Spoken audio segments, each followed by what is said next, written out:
I think that probably the major risk, and I don't know if the market's overlooking it or perhaps they're not giving it the credit it deserves, but the deviation that has developed, or the gap that has developed between the price performance or the NAV performance of index ETFs such as the S&P and the underlying earnings growth has been one that's endured now for 8 years.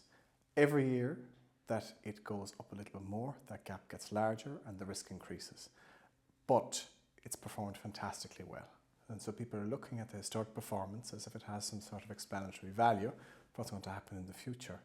And I think this is a risk that people are misweighting. Taking a look at this risk exposure in the context of the broader portfolio, having more of, or taking more time to understand exactly what that risk looks like, and then thinking of what are the different ways that I can de-risk. What are the different ways I can broaden my portfolio and take risk off the table. And in some ways that might materialize as moving out of equities entirely. In some ways that might moving into different parts of the equity market, different corners of the equity market.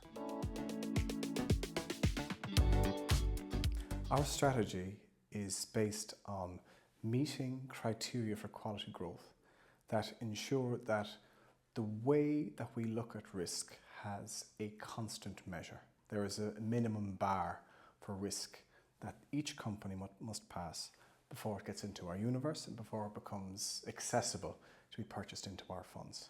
And what we offer is a lot of the companies that are doing very, very well today simply don't pass our internal risk thresholds.